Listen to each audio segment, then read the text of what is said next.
Seja muito bem-vindo, seja muito bem-vinda a mais um episódio do podcast Ponto de Encontro, parada obrigatória do representante, do propagandista que deseja, que quer alcançar alta performance. Hoje, com a grata felicidade de receber essa querida amiga Érica Camargo, para podermos conversarmos um pouquinho sobre o mercado de doenças raras no Brasil, oportunidades, desafios nesse mercado. Ela que é uma grande especialista e uma referência no Brasil aí, que veio hoje participar do podcast. Érica, seja muito bem-vinda, é um prazer, sim, gigante te receber aqui. Tenho um carinho muito grande por você, então eu fico muito feliz de tê-la aqui hoje. Seja muito bem-vinda. Obrigada, viu, Elber? Eu que agradeço o convite. É um super prazer a gente poder se conectar nesse canal também. Assim, parabéns, né, pela iniciativa. Eu acho que toda iniciativa que ajuda as pessoas a se desenvolverem e a ter essa comunicação aberta e possibilitar a troca e tirar dúvidas, acho que são válidas. Então, assim, obrigada pelo convite. Espero poder contribuir. Com certeza vai contribuir muito. Eu gostaria que você pudesse se apresentar para que todo mundo possa conhecer, né? Talvez tenha alguma pessoa aí que não sabe quem é Érica Camargo, uma pessoa que está fora do mundo, mas que vai agora conhecer você. Imagina, obrigada, Elber. Então, eu sou Érica Camargo, né? Trabalho há muitos anos nessa indústria da saúde. Comecei lá para trás na indústria farmacêutica, passei por várias empresas, trabalhei em vários segmentos, várias áreas terapêuticas. Em todas as empresas que eu trabalhei até hoje, com doenças raras, né? Eu falo que eu fui uma felizarda, consegui trabalhar com doenças raras em todas. Passei por oncologia e passei também por diversas áreas dentro da empresa, desde a área de demanda, comecei como rep, fui GD, passei pelo marketing, área de acesso, área comercial, então, assim, deu uma rodada aí bastante. E hoje eu trabalho na Danone, na parte de nutrição especializada, e eu sou head de acesso ao mercado e da área de patient advocacy. E até falar que as opiniões aqui também são as minhas opiniões, não representam as opiniões da Danone. Não estou falando pela Danone hoje. Exatamente. Está falando aqui como Érica Camargo compartilhando as suas experiências, a sua vivência e o conhecimento dela, que a gente vai bater um papo. Eu já quero logo aqui trazer uma primeira pergunta, porque as pessoas hoje querem muito, né, a área do mercado no retail, mas muitas vezes elas não compreendem todo esse universo. Eu queria fazer uma primeira pergunta para você, Érica. Você que é uma referência no tema de diversas áreas do Brasil, como foi esse primeiro contato com essa área no mercado? Como que foi que a Érica teve esse primeiro contato? Legal. Primeiro, deixa eu colocar um pouco, né, o que são doenças raras, porque eu não sei se nem todo mundo Ótimo. sabe, né?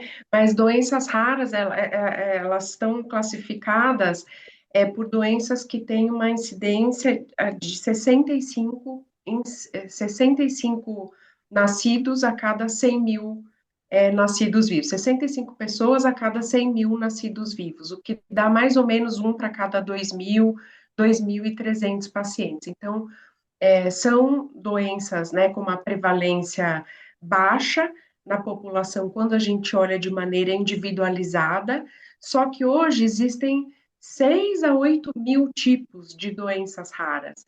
Então, quando a gente olha na população geral, isso toma uma relevância, Proporção uma grande. proporção muito grande, né? No Brasil, a gente estima que sejam mais de 13 milhões de pessoas com algum tipo de condição rara. Então, é bastante. Só que, muitas vezes, são doenças desconhecidas, até pela raridade, né? Tem um grande amigo meu, que é o Dr. Marcelo Kerstenerski, que é um médico lá de Recife, que ele costumava abrir as aulas dele falando que a raridade de uma doença não exclui sua existência. Então, não é porque a doença é rara que ela não existe, muitas vezes é o desconhecimento. E eu comecei, né, a trabalhar com doenças raras na primeira empresa, quando eu fui para a indústria farmacêutica, faz bastante tempo, e foi meio que por acaso, então eu falo que eu dei sorte, né, aí, mas eu dei sorte para entrar, mas eu tive que trabalhar muito para permanecer, porque é um mercado, assim, extremamente complexo, desafiador, que hoje ele está um pouco mais organizado, tanto no Brasil quanto no mundo, mas que no passado, até no passado recente, assim, 5, 10 anos para trás, as doenças raras elas ainda eram muito negligenciadas, não só, né, na parte médica, mas como de tratamento também. Tanto é que as doenças raras elas também são chamadas de doenças órfãs, né, pouca pesquisa, e os medicamentos de medicamentos órfãos, porque muitas vezes só tem um medicamento para tratar aquela condição. Então, comecei, foi meio por acaso mesmo, mas depois eu gostei, né, me apaixonei, e eu acho que assim tem muito desafio ainda, e muita coisa para construir e para deixar de legado, sabe, Elber? Então eu gosto É, muito, eu sou suspeita. e- exatamente. Eu vejo isso porque são poucas pessoas, proporcionalmente à população, mas que têm muitas vezes uma vida completamente comprometida por causa dessa doença, né?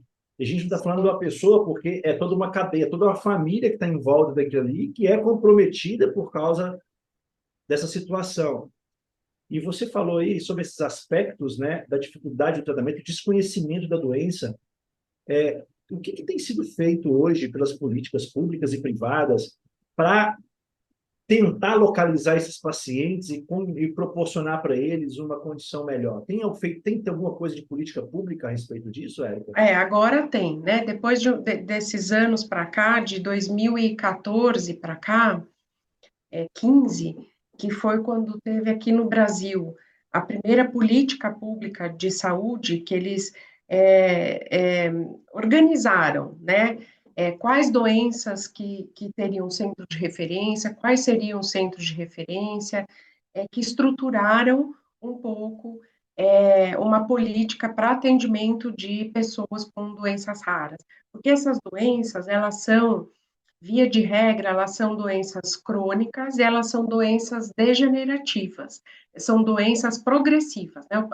O paciente que tem essa condição, ele piora ao longo da vida. Se a gente deixa a doença, a história natural da doença, sem nenhuma intervenção, esse paciente, ele tende a progredir, ter um prognóstico ruim e muitas vezes ir a óbito. Então, enquanto a indústria farmacêutica não tinha muito interesse em fazer pesquisa nessa área, por quê? Porque são poucos pacientes, são pacientes difíceis de achar, são médicos difíceis são médicos raros também, né? São raros os médicos que entendem de doenças raras. Então, tem muito paciente que fica perdido. Então, no passado, o pensamento da indústria era mais ou menos assim: por que que eu vou pesquisar numa coisa que eu vou investir milhões, né, de dólares nisso, e que depois eu vou ter poucos pacientes, vou ter que desbravar um mercado, porque às vezes eu vou ser a primeira empresa a trabalhar com essa doença, então questão de rentabilidade depois definitivamente não compensa o pouco número de pacientes dentro desse mercado. Foi com uma mudança lá nos Estados Unidos, é uma lei que eles deram assim vários incentivos, tanto de impostos, pagar menos imposto, quanto de incentivo para pesquisa, então eles recebiam um investimento do governo para poder pesquisar, quanto eles tinham também um prazo maior de patente, né? Então eles conseguiam ficar ali mais tempo como o único competidor do mercado. Quando veio isso, que é chamado de ODA, né, Orphan Drug Act, depois disso, as empresas começaram a se sentir um pouco mais seguras, entre aspas, para pesquisar e para entrar nesse mercado. E aí o negócio andou. E aqui no Brasil andou depois dessa política pública aí, que é a portaria 199, que fez todo o regramento para os pacientes com doenças raras. Então Legal. andou, mas ainda está Muitas num ritmo muito oportunidades para mais poder. lento. Isso, exatamente. Isso é importante, né? Porque o governo federal vai ser o maior responsável pelo tratamento. Pelo menos a minha visão, um pouco assim, eu tenho uma visão pequena, mas ele é um grande responsável, até mesmo pelas características, né? Então, a política pública de desenvolvimento, de atenção para esse paciente, ela é de extrema importância, né? E até em cima disso, eu quero te perguntar, Érica, como que essa jornada do paciente para o acesso ao tratamento, tanto no canal público quanto no canal privado? Isso, então, para doenças raras é isso mesmo, é mais o Ministério da Saúde, né, o governo subsidiando o tratamento, estruturando tanto os centros quanto capacitando os profissionais, equipe multidisciplinar, quanto o financiamento dos medicamentos, né, das novas drogas. Por quê? Porque essas drogas, elas chegam com um preço de entrada muito alto, porque é justificado pela pesquisa, pelo pouco número de pacientes. E às vezes, de fato, Retorno é do só aquele investimento, é. medicamento. Exatamente. Então, retorno sobre investimento, o preço de entrada ele é muito alto, mas muitas dessas drogas, elas são potencialmente, não digo curativas, mas que elas têm, garantem para o paciente um prognóstico muito bom quando a gente compara com a história natural da doença, né? Sem o tratamento, com o tratamento. Então, elas mudam de verdade a vida desse paciente, elas fazem totalmente a diferença na vida desses pacientes. Muitas das doenças que eram super graves, esses pacientes acabam tendo uma vida quase que normal. Geralmente a pesquisa também são drogas de alta tecnologia, né? Então a gente vê terapia gênica, a gente vê terapias super especializadas, né? Medicamentos biológicos, enzimas, então assim você tem uma complexidade também por trás, né? Desse mercado. Então, né, para a questão do acesso o caminho mais viável hoje é o caminho do mercado público, é pelo SUS, através, né, tanto dessas políticas. Agora, a Câmara dos Deputados Federal, eles têm também uma frente parlamentar de doenças raras, né? Isso já tinha, e agora a novidade é que eles fizeram uma outra subcomissão ali para discutir só incorporação de tecnologia para doenças raras. Tamanho é o problema do negócio. Muitas drogas sendo pesquisadas nesse mercado, então o pipeline da indústria farmacêutica hoje, né, ele tem ali algumas áreas terapêuticas onde tem muito investimento e doenças raras passou a ser uma dessas áreas, então tem muita molécula sendo pesquisada, a indústria vai trabalhar acesso para colocar esses medicamentos, né, no mercado e ter o financiamento, só que não tem dinheiro para todo mundo. Se a gente for olhar hoje, tem mais de 400 moléculas sendo pesquisadas para mais de 600 indicações. Imagina, todas num altíssimo custo, terapias, né, dessas gênicas e super inovadoras, não tem condição de incorporar todas essas moléculas que estão chegando.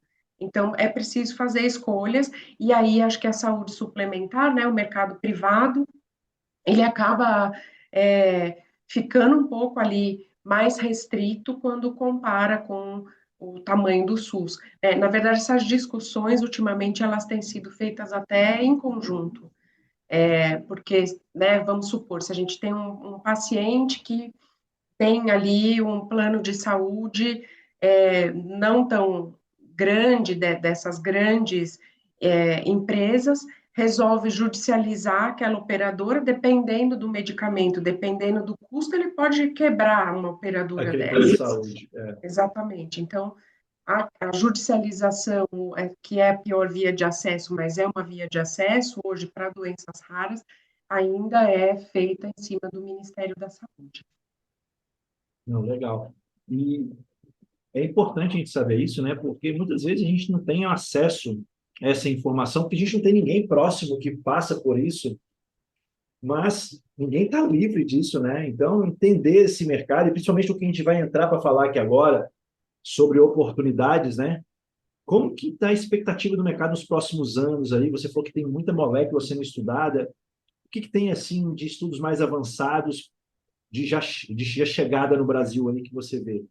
Então, com toda essa mudança, nessa primeira portaria que teve, essa que eu falei, 199, e depois essa estruturação, outras empresas chegando, as associações de pacientes, que são super importantes, estão muito mais organizadas hoje, sabendo trabalhar melhor a questão de advocacy lá em Brasília, né, assim, se mobilizando mesmo para influenciar os parlamentares, indo no Ministério da Saúde, colocando ali as suas necessidades.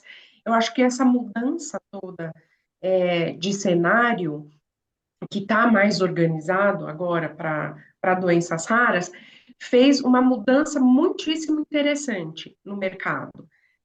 Até pouco tempo atrás, e pouco tempo mesmo, 5, 7 anos para trás, as empresas que trabalhavam com doenças raras eram empresas pequenas, de biotecnologia, muito focadas em pesquisa, às vezes tinham uma, duas drogas só.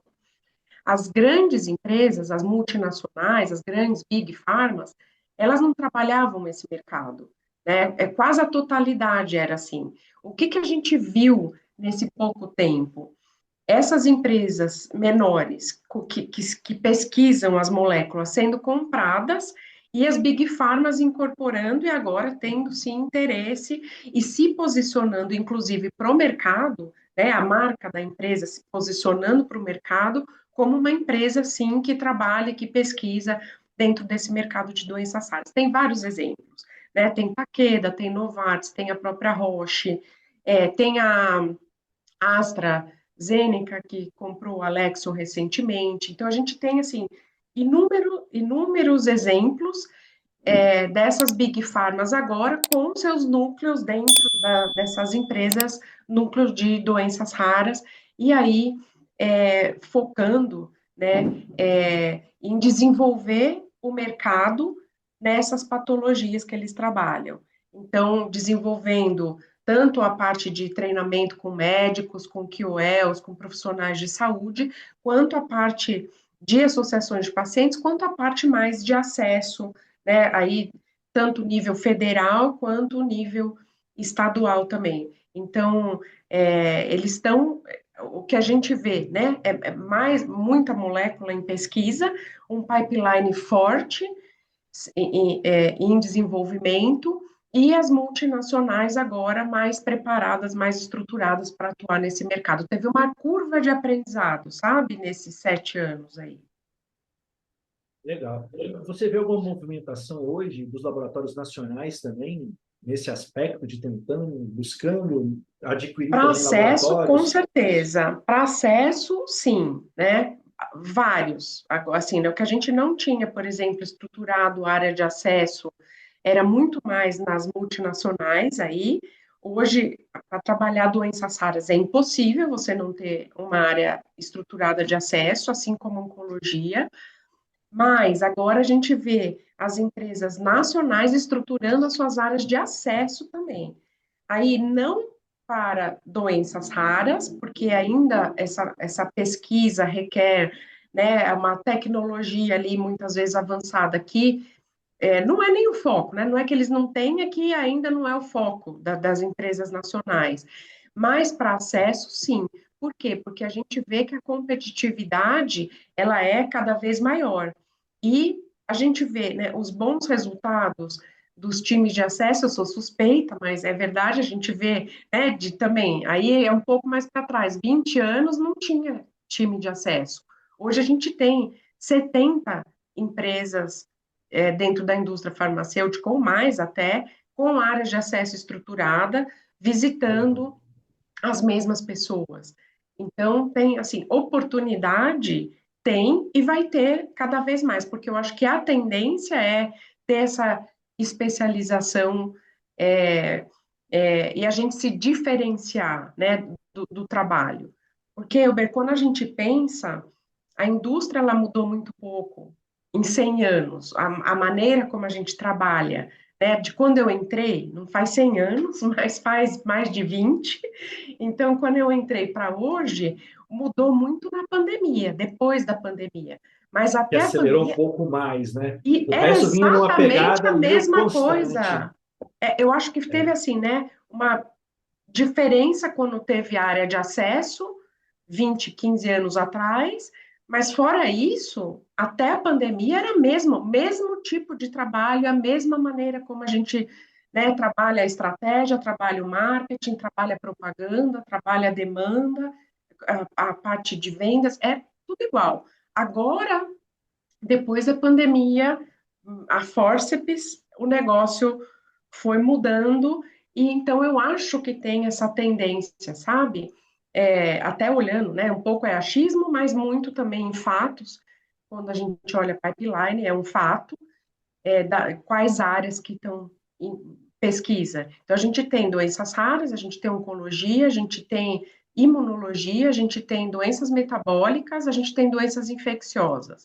Acho que, basicamente, essas são as principais, né, áreas De de pesquisa hoje, né? pesquisa hoje, exatamente. Talvez alguma coisa do sistema nervoso central pelo Isso, SNC, com crescimento, né? certeza, com certeza, Esse crescimento das doenças mentais aí, dessa sem preocupação, acaba dúvida que também nenhuma, devem sem vir muitas dúvida. coisas aí. E me explica assim, até para a gente poder entender, Érica, você que tem um conhecimento maior, como que é a estruturação dessa parte dessas áreas dentro de um laboratório? Via de regra, porque vai ter os aspectos específicos de cada Big Pharma, de um laboratório menor, mas via de regra, como que é essa estruturação de apoio com acesso, como que funciona essa estrutura internamente? Eu acho assim, né, que a gente precisa primeiro entender um pouco o que que é esse acesso. Acesso é justamente essa palavra, né? É garantia do acesso ao tratamento, garantia do acesso ao medicamento. É uma coisa assim, hoje esse paciente ele não tem acesso ao tratamento porque ele não está disponível no sistema público, a operadora de saúde que ele trabalha não paga, então ele não tem acesso. Então, a gente precisa trabalhar dentro da legislação, dentro do compliance, todos os stakeholders, e aí são outros stakeholders. Qual que é a diferença do trabalho hoje do rep, né, do propagandista? É que o rep, o propagandista, o foco deles é o médico, principalmente o médico, né? Eventualmente, sei lá, na Danone, nutricionista, eventualmente um ou outro visita um farmacêutico, mas é o médico. E quando a gente olha para a área de acesso, não é só o médico, é o médico também, né? Mas são médicos pontuais, aqueles que têm uma influência maior, seja num órgão público, seja como um key opinion leader, seja, né, como uma pessoa que vai influenciar outras, mas a gente tem farmacêutico, quase que sempre, né? Porque tanto no Ministério da Saúde, quanto no nível estadual, quanto na saúde suplementar, no mercado privado, é um stakeholder super importante que avalia tecnologias de saúde. A gente vai ter, dependendo da área, enfermeira, a gente vai ter nutricionista, a gente vai ter fisioterapeuta, né? A gente tem ali uma outra gama. A gente tem as associações de pacientes, que são super importantes, e a gente tem um outro braço aí, que muitas vezes está junto com o acesso, que é a área de relações governamentais, que aí visita, né, faz visita, do mesmo jeito que o REP visita o médico, vai fazer visita de rotina para deputados, senadores, dentro das repartições públicas mesmo, secretarias estaduais, municipais, Ministério da Saúde, vai trabalhar esses outros agentes. Então, acho que a gama de stakeholders ela é muito maior para os influenciadores de acesso, porque a gente vai trabalhar cada um deles com uma mensagem diferente, com uma proposta de valor diferente, para que eles entendam primeiro a causa, né? Depois a doença, depois como trata e depois como fazer para ter o acesso. Então é uma jornada, por isso que a gente fala muito de jornada do Jornada do paciente paciente. dentro disso. Por isso que essas áreas também dentro das empresas, elas são menores. A gente não tem, nunca vai ter uma área de acesso tão grande quanto é a área de visitação, a área de propaganda, a área de demanda. Porque é muito mais pontual. A gente não tem um volume grande de todos esses stakeholders. É. Até mesmo pela especificidade e complexidade desse mercado, né? Não tem como. Eu acho que Exato. essa é a grande virada de chave que quem quer fazer essa migração precisa ter? Porque não é um curso simplesmente que vai te capacitar para estar habilitado ali para poder assumir uma cadeira. E muitas das vezes eu vejo o profissional com essa dificuldade no entendimento dessa complexidade. Uhum, Porque você falou de muito mais stakeholders envolvidos nesse processo. uhum. Talvez, na minha visão leiga, talvez o processo das doenças raras seja muito mais complexo que na oncologia, na imunologia e outras áreas, por causa da especificidade mesmo. Isso exige de quem? Desse consultor de vendas um preparo ainda maior em todos os aspectos, né? De estudo. E eu quero te fazer uma pergunta, Érica. Diante desse cenário, desses profissionais que estão no Primary Care hoje, e que têm esse sonho, esse desejo de migrar para o mercado de especialidades, quais as skills, né, as habilidades que você vê como fundamentais para se ter sucesso no mercado de centro de nessas áreas? Essa é a pergunta do milhão, né? Mas, assim, primeiro, só corroborando o que você falou, você está certíssimo. Eu acho que, assim, essa é uma área, são áreas, todas essas que você citou, imuno, onco, doenças raras, é, de muita complexidade. E aí, dentro dessa complexidade, a gente começa a separar um pouco, né? Os reps, quem está na primary care, mais ou menos o que que precisa.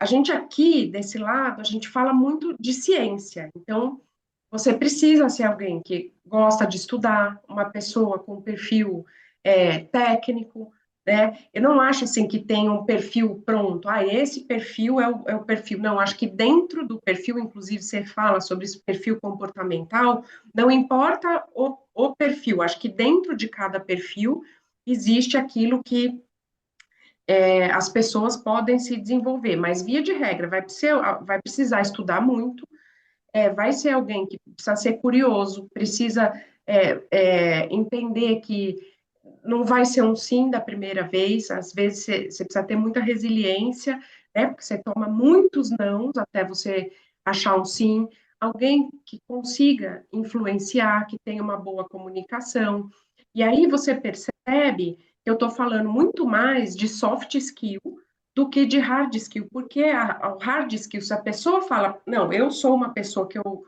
gosto de me desenvolver, né, que eu tenho aquela coisa de estudar, e aí não importa, né, o que seja, mas essa pessoa ela vai pegar aquela matéria técnica e vai dar conta daquilo, porque vai tirar dúvida, vai conseguir descobrir e desvendar e ficar minimamente num nível ali que para conseguir trabalhar e fazer o trabalho de maneira adequada. E todos os outros comportamentos, não importa, entende? Se ele já tem 10 anos de experiência na oncologia ou se ele tem 10 anos de experiência na primary care. Claro que quando você já trabalha, né, numa área de mais alta complexidade, uma linha especial, você já está mais acostumado com aquele ambiente e das coisas que pode acontecer. Mas quando a gente fala o que que precisa, a gente está falando muito mais de comportamento, né, de soft skills. E aí qualquer pessoa pode desenvolver, né? E isso eu falo por mim mesmo, né? Por mim mesma. Quando eu entrei, eu falei que eu entrei direto em doenças raras, mas eu fiquei pouco tempo.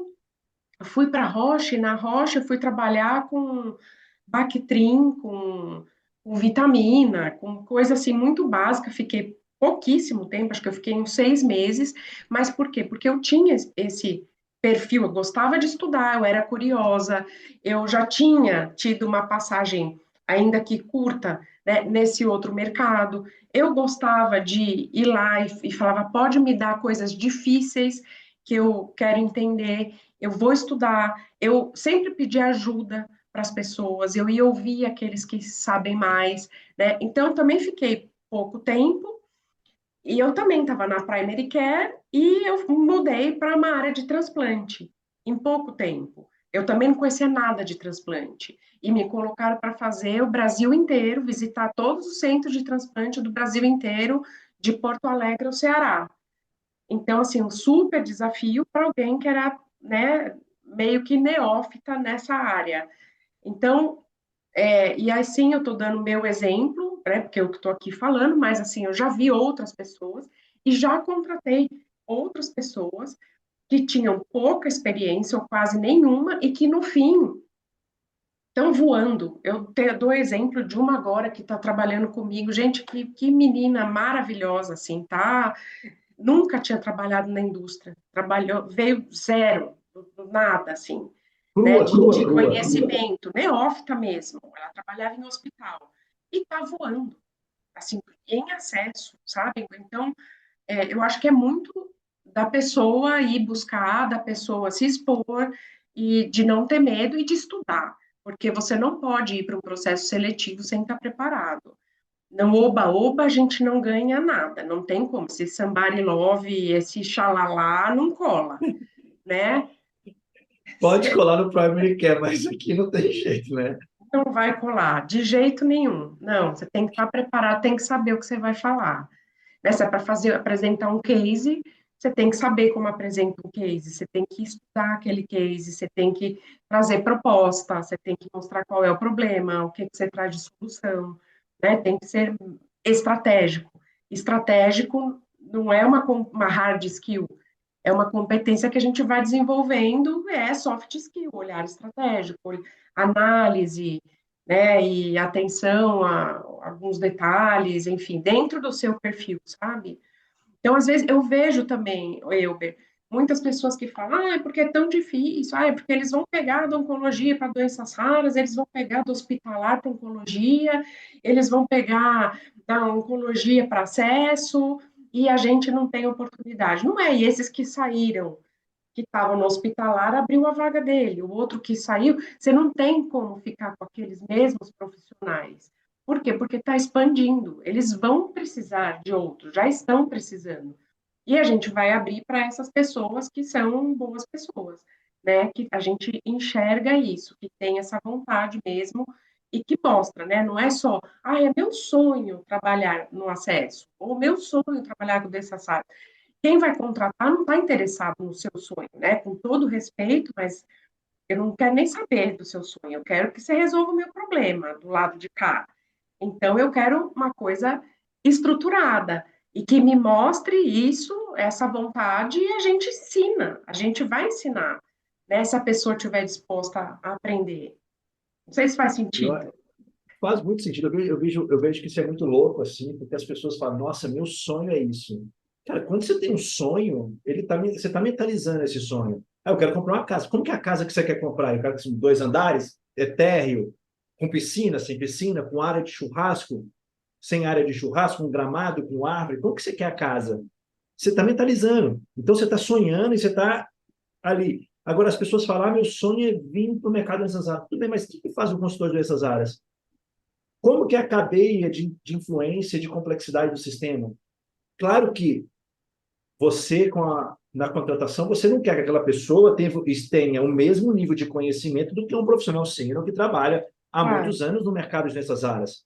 Mas existe o básico do básico que ele precisa trazer para você. Senão E não às tem vezes como, né? são exemplos do que ele mesmo já fez na Primary Care, que a gente fala, ó, tá aí, é isso aqui que eu queria ouvir, né? Porque ele conseguiu resolver um problema complexo que eu sei que na Primary Care também tem, né? Não só tem problema com doenças raras, problema tem em todo lugar. Se você mostrou, olha, o que eu fiz aqui para trazer uma solução para a empresa no que eu trabalho hoje e conseguir ser convincente, trazer exemplo, mostrar que de fato você estudou aquilo, que você veio preparado, né, que não é um sonho, mas que você tangibilizou isso, que você fez a lição de casa, olhou sobre a empresa, conversou com outras pessoas que já trabalham com doenças raras ou que trabalham em acesso, né, foi tomar café com alguém, pesquisou, sabe, tentou entender minimamente como que funciona, né? Agora, se você vai lá para uma entrevista, a pessoa fala, o que você leu sobre o meu produto, a pessoa nunca nem ouviu falar no principal produto da empresa para a linha que a pessoa quer trabalhar, não dá. Ou se a gente faz uma pergunta, qual que é a sua meta?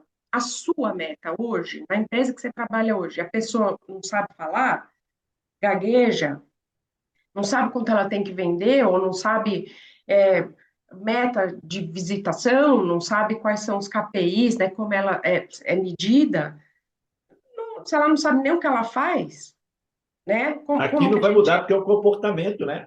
Exatamente, exatamente. Se essa pessoa conseguiu no primary care, um independente que seja uma outra área, como você acabou de falar, quando tem uma pessoa crua de mercado farmacêutico, está na rampa de crescimento na carreira. Ela demonstrou que ela tinha algumas habilidades de solução de problemas. E se você tem esse comportamento aqui, você consegue transferir ele para cá. Com certeza, com A questão é que certeza. as pessoas têm que saber contar a sua história e alinhadas às expectativas e necessidades que aquele mercado está buscando Exato, hoje. Senão não adianta, né? E exato. como se preparar adequadamente para isso, Érica? Onde eu tenho uma fonte de informações para buscar mais conhecimento do mercado, é, as coisas básicas, né? Onde eu faço um levantamento, que você falou, nós temos as Big Pharmas, mas temos alguns laboratórios menores também. Onde Super. eu posso encontrar as informações também para poder saber mais sobre as oportunidades no mercado nessas Eu áreas? acho que a gente tem, assim, né, inúmeras opções. Eu vou começar com uma que eu adoro, que você gosta também, que é o LinkedIn. A gente não pode não falar de LinkedIn, né? Por mais que as pessoas ainda muitas vezes sejam meio tímidas ali, eu acho que a gente aprendendo a trabalhar de maneira, né, adequada e fazendo um networking de verdade, como deve ser feito, eu acho que é super rico, né? A gente é nós dois, né? Acho que a gente é aquele grupo que a gente tinha, então, assim, eu acho que é um exemplo, né, de quem se conheceu pelas redes sociais, o LinkedIn é a maior rede De para network hoje, conteúdo disparada, não profissional do tem jeito. mundo, com certeza. Então, ali a gente pode encontrar pessoas, a gente pode se conectar, a gente pode fazer café virtual, mandar mensagem, conteúdo dessas pessoas. Tem várias pessoas ali de doenças raras que postam conteúdo com frequência, e aí é uma leitura fácil, né, amigável, não é uma coisa tão técnica, e que você começa a entender um pouco mais. Eu acho que a gente tem grupos também, que eu acho, seja de WhatsApp, seja no próprio LinkedIn, que eu acho que também ajuda a juntar pessoas ali com o mesmo interesse.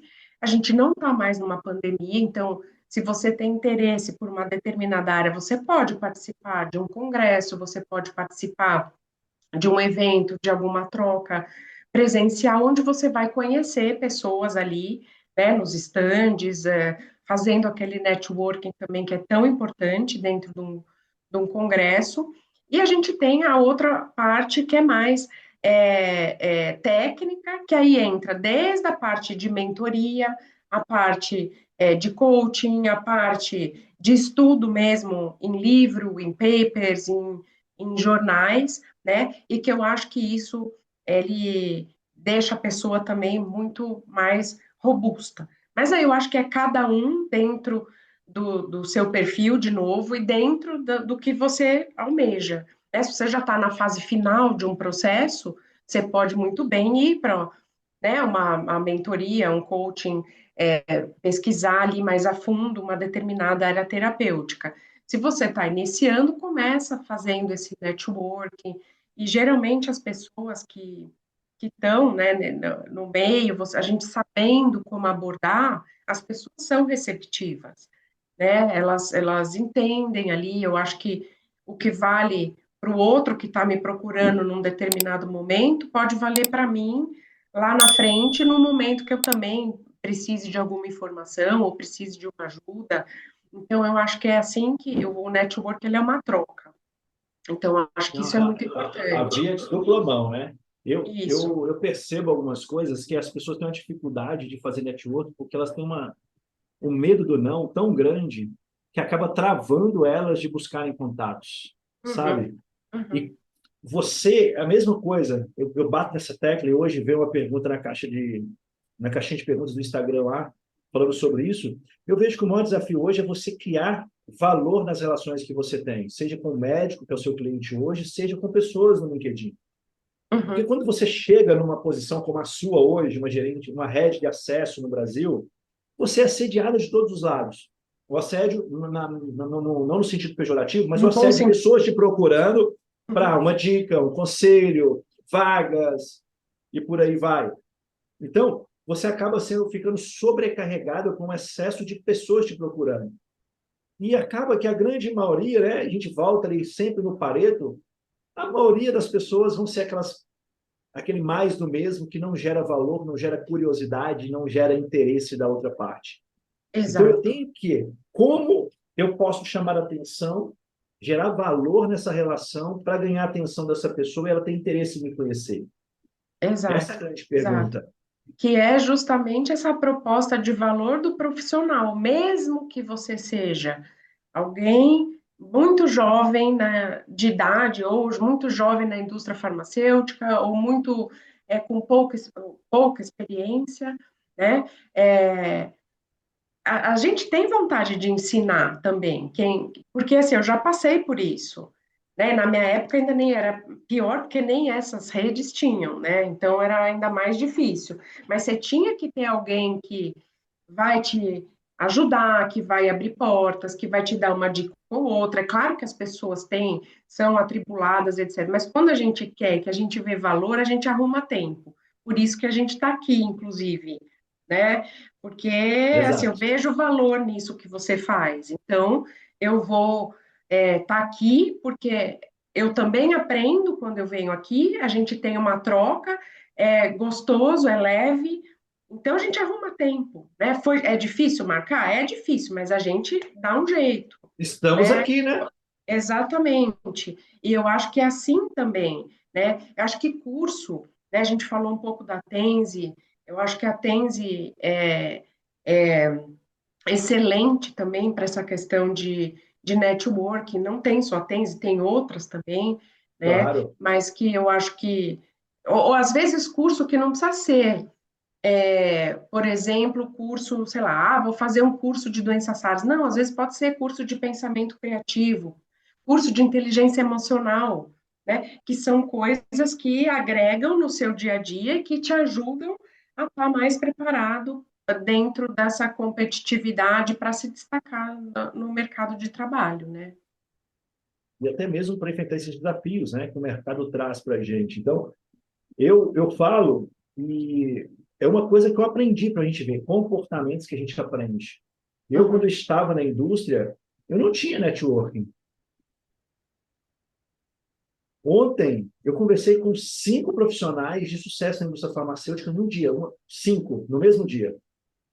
A gente conversou ontem, eu conversei com o diretor de um laboratório, o gerente nacional de contas, uma gerente regional de um laboratório e um gerente nacional de acesso nessas áreas. No mesmo dia, eu consegui falar com 5 pessoas. E por que eu consigo?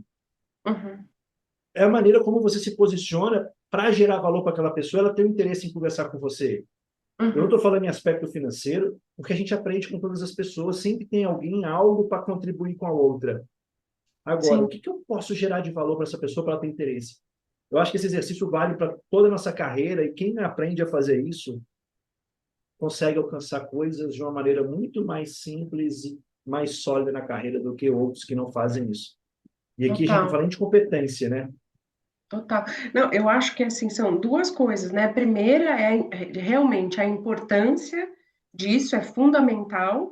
E o que eu acho mais legal ainda, né, dessa sua fala, é que você trouxe, olha, eu não era bom nisso, mas eu fiz um esforço para melhorar aquilo que eu não fazia, porque eu percebi que aquilo não era a melhor maneira de fazer, né, ou não fazer, porque você estava deixando de fazer, mas que aquilo era importante, eu vou ter um esforço para eu aprender como faz isso, Exato.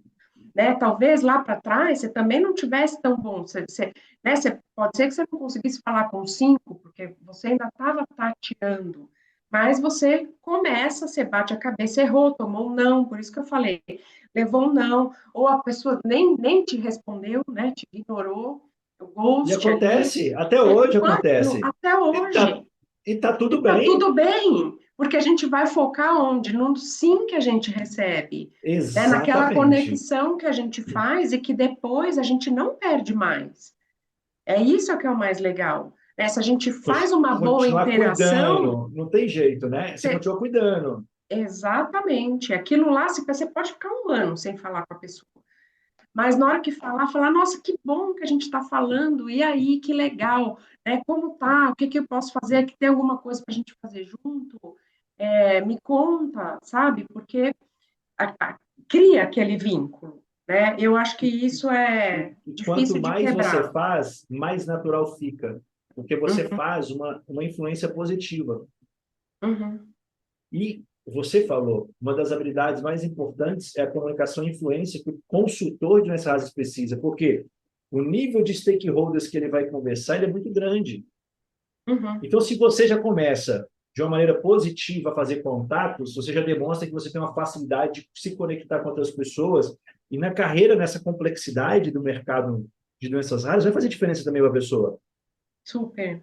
Eu acho que Não tem a gente jeito, né? precisa aproveitar as oportunidades, né? E que às vezes, assim, às vezes eu também não estou com vontade, e às vezes eu também não faço, né? Porque ninguém é perfeito. Mas qual que a Claro, gente depois a gente precisa fazer? Falar, ai, olha, naquela situação também não fui tão bem, né? Pô, tudo bem, eu não estava bem naquele dia e tal, mas assim, podia ter feito muito melhor. Para uma próxima, eu estou até mais preparada, e por isso que eu gosto daquele negócio do pitch. O pitch, né? pitch O pitch elevador, né? elevator, isso, e que a gente tem, né, sei lá, 40 segundos, um minuto, que você entra no elevador com uma pessoa que pode ser, por exemplo, o dono da vaga que você quer, só tá você e ela, o que que você fala para aquela pessoa? Você vai ficar mudo, você vai gaguejar, você vai suar, você vai morrer de rir, você não vai falar nada, ou você vai conseguir saber se vender em 40 segundos ou vender a sua ideia, né? É, e é E sair isso, dali assim, com o comigo já contato dele, né? aconteceu do lado bom e do lado ruim. Essa mesma história e as duas, por engraçado que tenha acontecido, foram no elevador. Então, uma que eu não aproveitei nada e que travei, e que, né, era o presidente de uma outra companhia que eu trabalhava, eu era rep, eu tinha acabado de ser promovida para gerente distrital, e era uma linha de doenças raras, e que estava mais em evidência, porque era uma coisa diferente, era uma linha Brasil, enfim. E eu entrei no elevador com ele, e eu olhei, sabe, quando não sai, assim, eu tinha mil coisas que eu poderia falar, né? Eu poderia me apresentar, falar, ó, se você não lembra, eu estou trabalhando agora com esse produto, feliz com a oportunidade, vou estar falando, né, um time Brasil, assim, mas travei. Aí ele olhou para minha cara, ele falou: "Ah, você é". Eu falei: "Ele vai falar que eu sou essa". Sabe o que ele falou? Você é aquela do traque-traque, que foi uma piada que fizeram no meio da convenção com um travesseirinho que eu tinha levado, tipo, nada assim, perdi a oportunidade. Ele lembrava de mim pelo meu travesseirinho que eu levei. E não por nada que eu tivesse feito ou que eu quisesse fazer, ou que eu, que fosse uma. Perdi total a oportunidade. Mas sim, viu o aprendizado, né? Só serviu, ixi, porque a próxima vez eu já fiz diferente, né? De olhar e já ter aquilo e falar, não, eu vou entrar, né, ali, eu preciso encontrar essa pessoa, eu vou criar a oportunidade. E essa oportunidade foi dentro do elevador, e aí, ó, vai lá e fala, faz direitinho, você já treinou aquilo, e que a pessoa, o que que ela faz? Ela não fala, oh, nossa, maravilhosa. Não, ela te dá mais tempo dela. Ela fala, com esses 40 segundos, você ganhou mais 10 minutos para 10. falar comigo. E aí eu consigo falar com mais calma e a gente ter uma interação de verdade. Mas se não perca a oportunidade, para a gente não perder, que é a entrevista é uma oportunidade. A gente precisa estar preparado, né? Precisa ir com conteúdo, saber o que eu vou falar, né? Como que eu vou falar para aquela audiência, né? Amanhã tem uma apresentação. As perguntas que eu fiz, ó, o que você espera que eu fale, qual que é o público, o que que eu não, tem alguma coisa que eu não posso falar, né, que vai pegar mal, assim, minimamente eu tenho que, né, eu estou cobrindo um buraco, mas ok, eu vou cobrir um buraco de uma melhor maneira possível.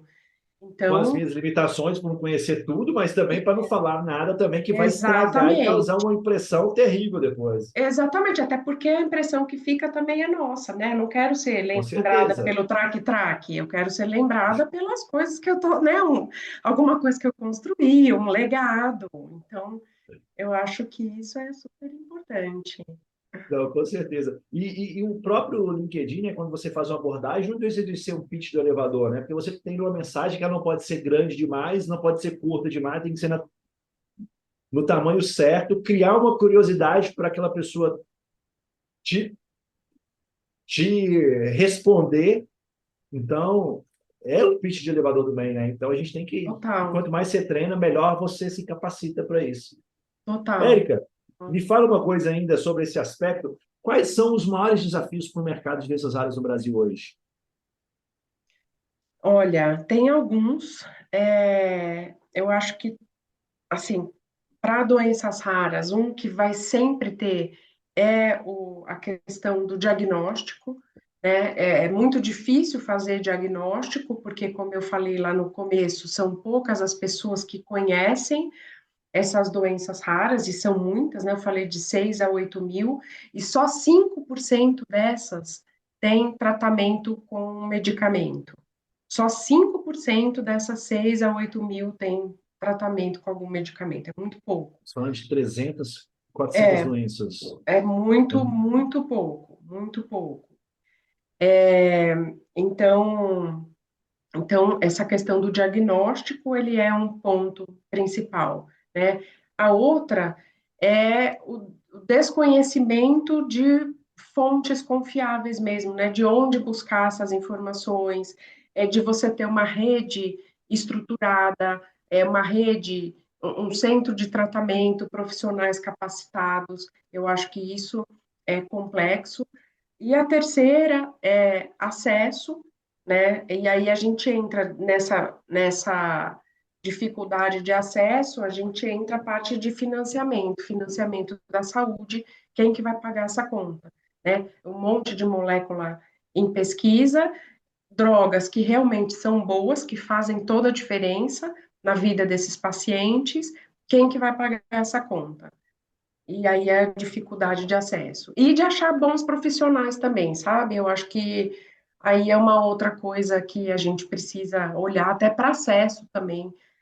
Eu acho que hoje a gente tem no mercado bons gerentes de acesso, mas a gente não tem facilidade de encontrar, por exemplo, consultores de acesso ou pessoas que são, sei lá, consultores de oncologia que querem migrar para acesso e você achar uma pessoa fácil, não acha, não acha. Então, assim, tá precisando, né? A mensagem é, a gente precisa de mais gente capacitada, que entenda, que queira aprender. isso é bom porque quanto mais difícil de encontrar, melhor se paga, né? Então, o profissional que se preparar adequadamente vai estar com os maiores Também, contra-cheques aí da indústria farmacêutica nesse level dele. Então, isso é muito com importante. certeza. Érica, estamos chegando no final aqui, mas antes de encerrar, eu gostaria que você deixasse aí alguns conselhos para esse propagandista, principalmente do Primary Care, que deseja migrar para o mercado dessas áreas ou para oncologia, para specialty care. Que você deixa de conselhos para eles para se preparar adequadamente para as oportunidades e, principal, né, como criar essas oportunidades também para poder fazer essa transição na carreira? A primeira coisa é assim, nunca parar de estudar, nunca parar de estudar. E não precisa focar só naquela parte técnica, né? A gente está falando de doenças raras, acesso, que são coisas mais técnicas. Mas você pode, de novo, fazer um curso. Minha melhor amiga agora passou esse final de semana fazendo curso de storytelling, com pessoas que dão treinamento para quem faz TED Talk. E ela é da indústria, é de acesso, inclusive, né? É, então, isso eu acho, assim, super valoroso. Eu fui estudar desenvolvimento humano, você foi estudar desenvolvimento humano, foi estudar inteligência emocional. Eu uso isso? Claro que uso. Você usa no seu trabalho? Claro que usa. Né? Eu uso quando eu vou falar com um deputado, quando eu vou no Ministério da Saúde, essas outras habilidades que eu fui adquirindo, claro que uso. Isso me ajuda a ficar melhor cada dia e me ajuda a olhar também humildemente o que está faltando e que eu preciso melhorar, né? Ou aquilo que às vezes eu sei que também não sou tão boa, mas que isso não está fazendo tanta diferença nesse momento, sabe? Mas é estudar, eu acho que é um processo de autoconhecimento, eu acho que é fundamental, fundamental. Já teve pessoas que eu entrevistei que a pessoa não sabia falar um ponto de melhoria dela mesma. Aí você fala, como Triste, assim? né? Uma pessoa, ela é 100% ótima. Não existe, né? Então, eu acho que, assim, esse autoconhecimento, a gente saber até onde deve ir, as nossas limitações, é o que a gente pode realmente fazer bem feito, eu acho que é muito importante. Eu acho que networking, né, esse relacionamento, a indústria farmacêutica ainda é uma indústria muito relacional, então a gente tem essa coisa, a gente gosta de De encontrar, a gente contato. gosta de estar junto, a gente gosta de ter contato, é assim, e isso, para quem busca oportunidades, é muito bom, né? Não é uma coisa fechada onde a gente trabalha sozinho, então aproveita essas oportunidades para cultivar esse relacionamento verdadeiro, criar seu network, isso não é da boca para fora, e quando a gente aprende, a gente gosta, né, de fazer isso. Então, você está no hospital, não fica só com o seu grupinho, sabe? Tenta, você pode ficar com o seu grupinho também, porque é legal, né? Mas, de vez em quando, se desafiar para ir tomar café com uma outra pessoa, com alguém que você viu, que você fala, da onde ela é, ela trabalha com tal coisa. Por que não ir lá chamar dentro da própria empresa?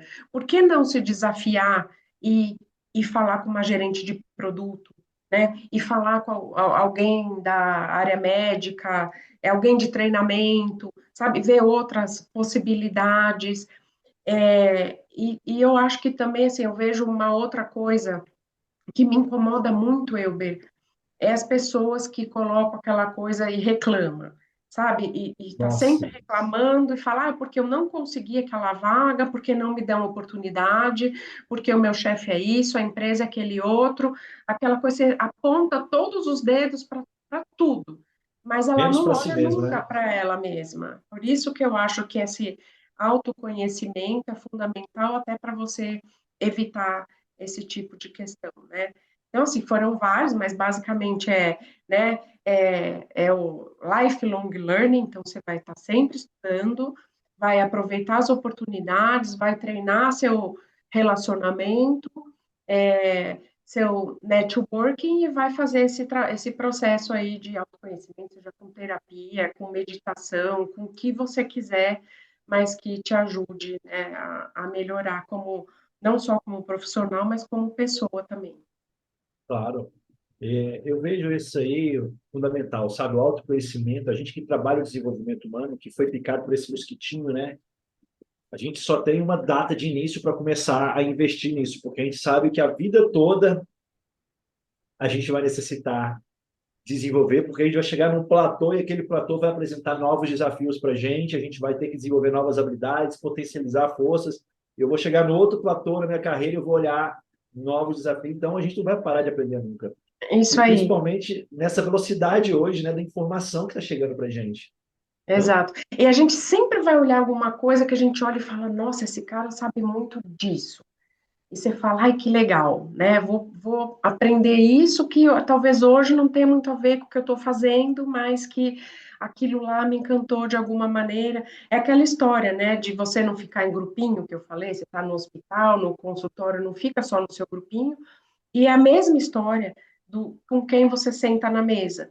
Porque se você é sempre a pessoa mais inteligente da mesa ou que sabe mais daquele determinado assunto, você nunca vai estar sendo desafiado. O bom é você sentar numa mesa que você fala, nossa, vou ficar bem quieto aqui só ouvindo, E porque absorvendo. eu estou só Até por absorvendo aqui, osmose, porque eu não eu vou entendo aprender por nada osmose. disso. É isso aí. Isso é o melhor dos cenários, né? E a gente, cara, diga com quem andas que eu te direi quem és, né? Então, o Exatamente. sucesso, uma das coisas que eu me incomodou para fazer esse podcast foi o sucesso, ele é copiável. Então, se eu Uhum, trouxer pessoas que contarem a sua história, elas vão trazer erros, acertos, mas elas vão trazer uma trilha, não um atalho, um caminho para o sucesso. E que eu tenho que adaptar aquilo para a minha carreira. Porque se eu agregar aquilo ali, eu vou conquistar o mesmo resultado dela. nossa, Talvez não que... na mesma velocidade, talvez não na mesma intensidade, mas eu vou chegar lá. Uhum, Então, o uhum, grande intuito meu é justamente esse, trazer profissionais de sucesso que conquistaram, que têm resultados, porque muitas vezes a gente pergunta para pessoas que não vão agregar nada para a gente e vai dar valor para aquela informação que não vai trazer nada de benefício para a minha carreira. Então, a gente tem que saber aonde pesca. Então, a uhum. intenção minha é justamente essa, trazer profissionais que vão fazer diferença nesse ecossistema da indústria farmacêutica e ajudar as pessoas a conquistarem os sonhos dela. Que legal. Érica, quero muito agradecer a sua presença, a sua disponibilidade de tempo. Você chegou de uma viagem semana passada, já está viajando amanhã de novo, então, igual você falou, arrumou um tempinho entre duas viagens para estar aqui, então eu agradeço muito a consideração comigo, de estar aqui contribuindo. Com certeza você trouxe muito conhecimento que vai ajudar as pessoas que ambicionam, né, que têm um desejo, sonho de ingressar no mercado dessas áreas, de saber o que ela precisa fazer. Então, muito obrigado, que você Eu que possa conquistar agradeço. ainda mais sucesso na sua jornada e saiba que, mesmo a gente não se conhecendo pessoalmente ainda, eu tenho um carinho muito grande por você, viu?